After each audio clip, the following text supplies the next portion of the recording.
na ganito na mag-isip ang new generation of investors. Yeah. So again, yun yung mga Ayun na yan. yun yung mga na-obserbahan natin with our new investors. So again, thank you for staying with us. I hope hindi namin kayo na-bore with this. At sana meron kayo natutunan, no? Kagaya namin na maraming natutunan with our new investors.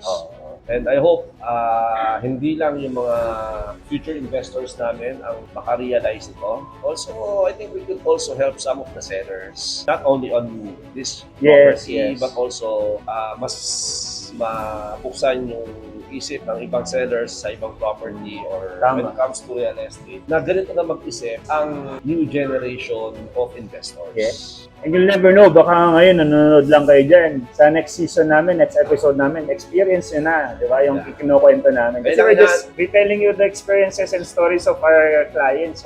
Sorry, ano yan? Investors or sellers, welcome po kayo dito sa Kapihan sa Kamaya.